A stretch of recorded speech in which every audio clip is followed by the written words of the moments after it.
Hello ಸ್ನೇಹಿತರೆ, ನಾನಿವತ್ತು ಹೊಸ ಕಬ್ಬಿಣದ ದೋಸೆ ತವಾನ ತಗೊಂಡು ಅದನ್ನು ಪಳಗಿಸಿ ದೋಸೆನ ಸುಲಭವಾಗಿ ಯಾವ ರೀತಿ ತೆಗೆಯೋದು ಅಂತ ತೋರಿಸ್ತಾ ಇದ್ದೀನಿ.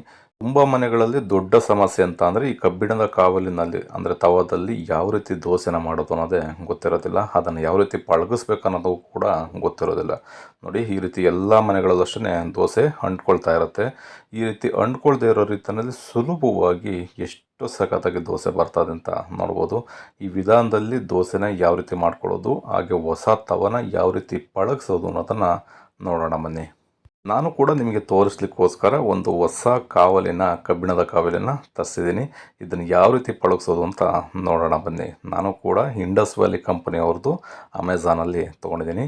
ಹತ್ತತ್ರ ಇದು 2 kg 800 ಗ್ರಾಮ್ ಇದೆ. ಇದು ಒಂದೇ ತವ 2 kg 800 ಗ್ರಾಮ್ ಇದೆ. ಅಷ್ಟು ಸಖತ್ತಾಗಿದೆ.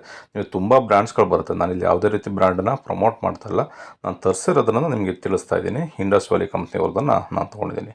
ನೋಡ್ಬೋದು ತವನು ಎಷ್ಟು ಸಖತ್ತಾಗಿದೆ ಅಂತ. ಇದನ್ನು ಡೈರೆಕ್ಟಾಗಿ ನಾವು ತಂದ ತಕ್ಷಣವೇ ಬಳಸೋದಕ್ಕಾಗಲ್ಲ. ಇದನ್ನು ಮೊದಲಿಗೆ ನಾವು ಪಳಗಿಸಿ ಅದಾದಮೇಲೆ ಬಳಸಬೇಕಾಗತ್ತೆ. ನೋಡ್ಬೋದು ಎಷ್ಟು ತೂಕವಾಗಿದೆ ಅನ್ನೋದು ಕೂಡ ಗೊತ್ತಾಗ್ತಾ ಇದೆ. ನೋಡ್ಬೋದು ಹೊಸ ತವ ಎಷ್ಟು ಕಪ್ಪಿದೆ ಅಂತ.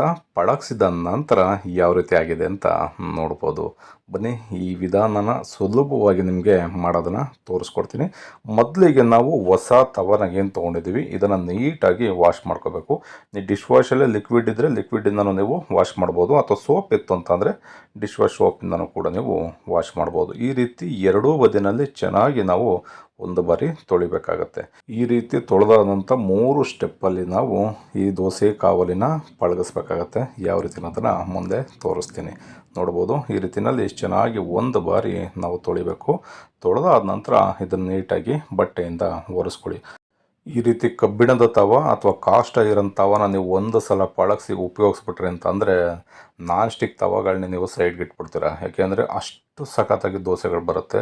ಮತ್ತು ಎಲ್ತ್ಗೂ ಕೂಡ ಆರೋಗ್ಯಕ್ಕೂ ಕೂಡ ಬಹಳ ಒಳ್ಳೆಯದು ಈ ಕಬ್ಬಿಣದ ತವ ಅಥವಾ ಕಾಸ್ಟ್ ಐರನ್ ತವ. ಈಗ ಚೆನ್ನಾಗಿ ತೊಳೆದಾದ ನಂತರ ನಾನು ಸ್ಟವ್ನ ಆನ್ ಮಾಡಿಕೊಂಡು ಸ್ಟವ್ ಮೇಲ್ಗಡೆ ತವನ ಇಟ್ಕೊಳ್ತಾ ಇದ್ದೀನಿ. ಆ ತವಾಗೆ ಎಷ್ಟು ಪ್ರಮಾಣದಲ್ಲಿ ನೀರು ಹಿಡಿಯುತ್ತೋ ಅಷ್ಟು ನೀರನ್ನು ನಾವು ಸೇರಿಸ್ಕೋಬೇಕು. ಅದಾದಮೇಲೆ 1 ಟೀ ಸ್ಪೂನಷ್ಟು ಸೋಡಾನ ಸೇರಿಸ್ಕೊಳ್ತಾ ಇದ್ದೀನಿ. ಮತ್ತು ನಾನಿಲ್ಲಿ ಡಿಶ್ ವಾಶ್ ಲಿಕ್ವಿಡ್ನ ಸ್ವಲ್ಪ ಸೇರಿಸ್ಕೊಂಡಿದ್ದೀನಿ. ನೀವು ಲಿಕ್ವಿಡ್ ಇಲ್ಲಾಂದರೆ ಸೋಪನ್ನು ಬೇಕಿದ್ರೆ ಸೇರಿಸ್ಕೋಬೋದು. 1 ಟೀ ಸ್ಪೂನಷ್ಟು ವಿನೆಗರ್ನು ಕೂಡ ಸೇರಿಸ್ಕೊಳ್ತಾ ಇದ್ದೀನಿ. ಈ ರೀತಿ ವಿನೆಗರು, 1 ಟೀ ಸ್ಪೂನ್ ಸೋಡಾ, ಹಾಗೆಯೇ ಡಿಶ್ ವಾಶ್ ಲಿಕ್ವಿಡ್, ಈ ಮೂರನ್ನು ಸೇರಿಸಿ ಚೆನ್ನಾಗಿ ನಾವು ಒಂದು 3 ರಿಂದ 4 ನಿಮಿಷಗಳ ಕಾಲ ಈ ರೀತಿ ಕುದಿಸ್ಬೇಕು.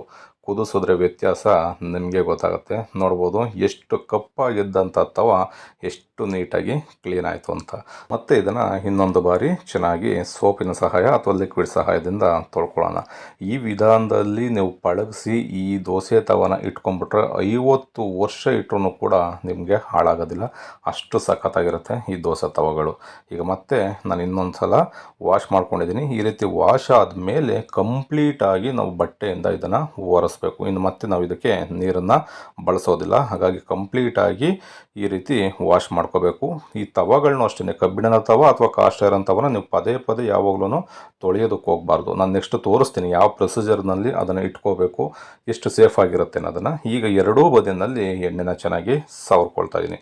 ಈ ರೀತಿ ತವಾಗಿ ಎರಡೂ ಬದಿನಲ್ಲಿ ಸವರಿ ಆದ ನಂತರ ಇದನ್ನು ಮತ್ತೆ ನಾವು ಸ್ಟವ್ವನ್ನು ಆನ್ ಮಾಡಿ ಸ್ಟವ್ ಮೇಲ್ಗಡೆ ಒಂದು 2 ರಿಂದ 3 ನಿಮಿಷ ಕಡಿಮೆ ಊರಿನಲ್ಲಿ, ಲೋ ಫ್ಲೇಮ್ನಲ್ಲಿ ಅಥವಾ ಮೀಡಿಯಂ ಫ್ಲೇಮ್ನಲ್ಲಿ ಹೀಟ್ ಆಗಲಿಕ್ಕೆ ಬಿಡಬೇಕು. ತುಂಬ ಜಾಸ್ತಿ ಕಪ್ಪಾಗೋವರೆಗೂ ತವನ ಹೀಟ್ ಮಾಡೋದಕ್ಕೆ ಹೋಗಬೇಡಿ. ಮೀಡಿಯಂ ಊರಿನಲ್ಲಿ ಹೀಟ್ ಮಾಡಿಕೊಂಡು ಈ ರೀತಿ ಸ್ವಲ್ಪ ಸ್ವಲ್ಪ ಎಣ್ಣೆನ ಮೇಲ್ಗಡೆ ಸ್ಪ್ರೆಡ್ ಮಾಡ್ಕೊಳ್ತಾ ಇರಬೇಕು. ಅದು ಕಂಪ್ಲೀಟಾಗಿ ತವ ಆ ಎಣ್ಣೆನ ಹೀರ್ಕೊಳ್ಳುತ್ತೆ. ಹೀಟಾಗಿ ಸ್ವಲ್ಪ ಹೀರ್ಕೊಳ್ಳುತ್ತೆ. ಅದಾದಮೇಲೆ ನಾವು ಒಂದು ಈರುಳ್ಳಿನ ಕಟ್ ಮಾಡಿ ಇದರ ಮೇಲ್ಗಡೆ ಚೆನ್ನಾಗಿ ರೋಸ್ಟ್ ಮಾಡಬೇಕು. ಈರುಳ್ಳಿನೂ ಅಷ್ಟೇ ಕಂಪ್ಲೀಟಾಗಿ ಕಪ್ಪಾಗಬೇಕು. ಅಲ್ಲಿವರೆಗೂ ಕಡಿಮೆ ಊರಿನಲ್ಲೇ ಈರುಳ್ಳಿನ ಚೆನ್ನಾಗಿ ಇದರ ಮೇಲ್ಗಡೆ ರೋಸ್ಟ್ ಮಾಡಿ, ಆವಾಗ ಕಬ್ಬಿಣದ ತವ ಏನಿದೆ ಆ ಮೇಲ್ಗಡೆ ಏನಿದೆ ಆ ರಷ್ಟೆಲ್ಲ ಹೋಗಿ ಫುಲ್ಲು ನೈಸ್ ಆಗಿಬಿಡುತ್ತೆ. ತವ ಈ ರೀತಿ ನೈಸ್ ಆಯಿತು ಅಂತಂದರೆ ದೋಸೆಗಳು ಅಷ್ಟೇ ನಿಮಗೆ ತುಂಬ ಈಸಿಯಾಗಿ ಎದ್ದೇಳುತ್ತೆ. ಇವಾಗ ಈರುಳ್ಳಿ ಚೆನ್ನಾಗಿ ರೋಸ್ಟ್ ಆಗಿ ಇದನ್ನು ಸಪರೇಟಾಗಿ ತೆಗೆಯೋಣ. ಮತ್ತು ಈರುಳ್ಳಿ ಬೇಯಿಸಿ ಕಪ್ಪಾಗಿರೋದನ್ನು ಸೋಡಾ ಮತ್ತು ವಿನೆಗರು ಸ್ವಲ್ಪ ನೀರನ್ನು ಬೆರೆಸ್ಕೊಂಡು ಅದನ್ನು ಮತ್ತೆ ಕ್ಲೀನ್ ಮಾಡ್ಕೊಳ್ಳೋಣ. ಈ ರೀತಿ ಕ್ಲೀನ್ ಮಾಡ್ಕೊಂಡಾದ ನಂತರ ನಾವು ದೋಸೆನ ಹಾಕಬೇಕಾಗತ್ತೆ. ದೋಸೆ ಹಾಕೋದಕ್ಕಿಂತ ಮುಂಚೆ ತವಾಗೆ ನಾವು ನೀಟಾಗಿ ಎಣ್ಣೆನ ಸವರ್ಕೊಂಡು ಮಧ್ಯಮ ಊರಿನಲ್ಲಿ ಇಟ್ಕೊಂಡು ದೋಸೆನ ಹಾಕಬೇಕಾಗತ್ತೆ. ನಿಮಗೆ ದೋಸೆ ಹಾಕಿದ ತಕ್ಷಣ ದೋಸೆಗಳು ಬರೋದಿಲ್ಲ. ಅದು ಪಳಗಿಸ್ಲಿಕ್ಕೆ ತುಂಬ ತುಂಬ ವಿಧಾನಗಳಿದೆ. ಈ ರೀತಿ ಈರುಳ್ಳಿ ಸಹಾಯದಿಂದನೇ ನಾವು ಚೆನ್ನಾಗಿ ಉಜ್ಜಬೇಕು. ಎಷ್ಟು ಚೆನ್ನಾಗಿ ನೀವು ಉಜ್ತೀರಾ ಅಷ್ಟು ನೈಸಾಗಿ ತವ ಬರುತ್ತೆ. ಅದಾದಮೇಲೆ ನಾವು ದೋಸೆನ ಇದ್ರ ಮೇಲ್ಗಡೆ ಹಾಕಬೇಕಾಗತ್ತೆ. ಈ ರೀತಿ ದೋಸೆ ಹಾಕಿದ ತಕ್ಷಣ ಒಂದು 3-4 ದೋಸೆ ಮಿನಿಮಮ್ ಅಂದರೆ 3-4 ದೋಸೆ ಕಿತ್ತೋಗ್ಬಿಡುತ್ತೆ. ಈ ರೀತಿ ಅಂಟ್ಕೊಂಡು ಕಿತ್ತೋಗುತ್ತೆ. ನೀವು ಎಷ್ಟು ಸಾಧ್ಯನೋ ಅಷ್ಟು, ಎಷ್ಟು ಬರುತ್ತೆ ಅಷ್ಟು, ತುಂಬ ಜಾಸ್ತಿ ಕೆರೆದು ತೆಗಿಯೋದಕ್ಕೆ ಹೋಗಬಾರ್ದು. ಅದೇ ನಿಮಗೆ ತೆಗಿಬೇಕಾದ್ರೆ ಎಷ್ಟು ಸಾಧ್ಯ ಅಷ್ಟು ಬರುತ್ತೆ, ಅಷ್ಟನ್ನು ತೆಕ್ಕೊಂಡು ಮತ್ತೆ ಸ್ವಲ್ಪ ಎಣ್ಣೆನ ಹಾಕ್ಕೊಂಡು ಈ ರೀತಿ ಈರುಳ್ಳಿನ ಜೊತೆಯಲ್ಲಿ ಚೆನ್ನಾಗಿ ಉಜ್ಜಿ ಒಂದು 3-4 ದೋಸೆ ನಾವು ಮಿನಿಮಮ್ ಅಂದರೂ ಹಾಕಲೇಬೇಕಾಗತ್ತೆ. ಆ 3-4 ದೋಸೆ ಕಿತ್ತೋದ ನಂತರ ಅದಾದಮೇಲೆ ಒಂದೊಂದೇ ದೋಸೆಗಳು ನಿಮಗೆ ಎದ್ದೇಳ್ತಾ ಬರುತ್ತೆ. ಬನ್ನಿ ಅದನ್ನು ಕೂಡ ನೋಡ್ಕೊಳ್ಳೋಣ. ಎರಡನೇ ದೋಸೆನೂ ಕೂಡ ಹಾಕಿದ್ದೀನಿ, ಅದು ಕೂಡ ಅಂಟ್ಕೊಳ್ತಾ ಇದೆ. ಈ ರೀತಿಯಲ್ಲಿ ಎಷ್ಟು ಬರುತ್ತೋ ಅಷ್ಟು ನೀವು ತೆಗೆದುಬಿಡಿ. ನೀವು ಈ ರೀತಿಯಲ್ಲಿ ಒಂದೊಂದೇ ದೋಸೆನ ತೆಗಿತಾ ನಿಮಗೆ ಹಳೇದು ಏನು ಅಂಟ್ಕೊಂಡಿತ್ತು ಅದನ್ನು ಕೂಡ ಈಸಿಯಾಗಿ ಬರ್ತಾ ಹೋಗುತ್ತೆ. ನಿಮಗೆ ಎಷ್ಟು ಸಾಧ್ಯನೋ ಅಷ್ಟು ತೆಗೀರಿ. ಅದಾದಮೇಲೆ ಅದೇ ಬಿಡ್ತಾ ಬಂದುಬಿಡುತ್ತೆ. ನಿಮಗೆ ದೋಸೆನ ಆಗ್ತಾ ಬಿಡ್ತಾ ಬರುತ್ತೆ. ಮತ್ತು ನಾನು ಎಣ್ಣೆನ ಈರುಳ್ಳಿಯಿಂದ ಚೆನ್ನಾಗಿ ಉಜ್ಕೊಳ್ತಾ ಇದ್ದೀನಿ. ಆಲ್ರೆಡಿ ಒಂದು 4 ದೋಸೆ ನನಗೆ ಕಿತ್ತೋಗಿದೆ. ಈಗ 5ನೇ ದೋಸೆ ನಿಮ್ಗೆ ಹಾಕೋದನ್ನು ತೋರಿಸ್ತಾ ಇದ್ದೀನಿ. ಈ ರೀತಿ ಹಾಕ್ಕೊಂಡು ಒಂದು ಲೆಡ್ಡನ್ನು ಕ್ಲೋಸ್ ಮಾಡಿ ನೀವು ಪ್ರತಿ ದೋಸೆಗೂ ಮೇಲ್ಗಡೆ ಎಣ್ಣೆ ಹಾಕಲೇಬೇಕು. ನಿಮ್ಗೆ ಅದಾದಮೇಲೆ ಎಣ್ಣೆ ಕಾವಲಿ ಚೆನ್ನಾಗಿ ಪಳಗ್ಬಿಡ್ತು ಅಂದರೆ ಆಮೇಲೆ ನಿಮಗೆ ಎಣ್ಣೆನ ಅದು ಕೇಳೋದಿಲ್ಲ, ಈಸಿಯಾಗಿ ಬಿಡುತ್ತೆ.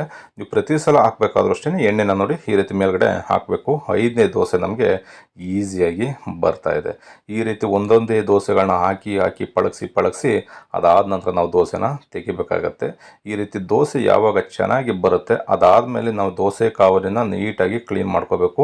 ಮತ್ತೆ ನೀರಿನಿಂದ ವಾಶ್ ಮಾಡೋದಕ್ಕೆ ಹೋಗಬಾರ್ದು. ಈ ಈರುಳ್ಳಿ ಏನಿದೆ ಈಗ ನಾನು ತೋರಿಸ್ತಾ ಇದ್ದೀನಲ್ಲ, ಈ ಥರ ಈರುಳ್ಳಿ ಸಹಾಯದಿಂದ ನೀಟಾಗಿ ಅದನ್ನು ಒರೆಸಿ ಒಂದು ಬಟ್ಟೆನಲ್ಲಿ ಆ ಎಣ್ಣೆನೆಲ್ಲ ತೆಗಿಬೇಕು. ಅದಾದಮೇಲೆ ಮತ್ತೆ ಆ ಈರುಳ್ಳಿಯಿಂದನೇ ಸ್ವಲ್ಪ ರಬ್ ಮಾಡಿಕೊಂಡು ಎಣ್ಣೆನ ಸವರ್ಕೊಂಡು ಎರಡೂ ಬದಿನಲ್ಲಿ, ಟೋಟಲ್ ತವ ಏನಿದೆ ಎರಡೂ ಬದಿನಲ್ಲಿ ಎಣ್ಣೆನ ಸವರಿ ನೀವು ಇದನ್ನು ಒಂದು ಡ್ರೈ ಆಗಿರ್ತಕ್ಕಂಥ ಪ್ಲೇಸ್ನಲ್ಲಿ ಇಟ್ಕೋಬೇಕಾಗತ್ತೆ. ನೀರು ಒಂದು ಸ್ವಲ್ಪನೂ ಕೂಡ ಇದಕ್ಕೆ ತಾಕಬಾರ್ದು. ಆ ರೀತಿಯಲ್ಲಿ ನೀವು ಕಾಪಾಡಿಕೊಂಡ್ರೆ 50 ವರ್ಷ ಬೇಕಿದ್ರೂ ಈ ತವ ಬಾಳಿಕೆ ಬರುತ್ತೆ. ನೋಡ್ಬೋದು ದೋಸೆಗಳು 5ರಿಂದ 6ನೇ ದೋಸೆಗಳೆಲ್ಲ ಎಷ್ಟು ಈಸಿಯಾಗಿ ಬರ್ತಾ ಇದೆ ಅಂತ. ಈ ರೀತಿಯಲ್ಲಿ ಈರುಳ್ಳಿ ಜೊತೆಯಲ್ಲಿ ಚೆನ್ನಾಗಿ ಇದನ್ನು ಉಜ್ಜಿ ರಬ್ ಮಾಡ್ಕೊಳ್ಳಿ.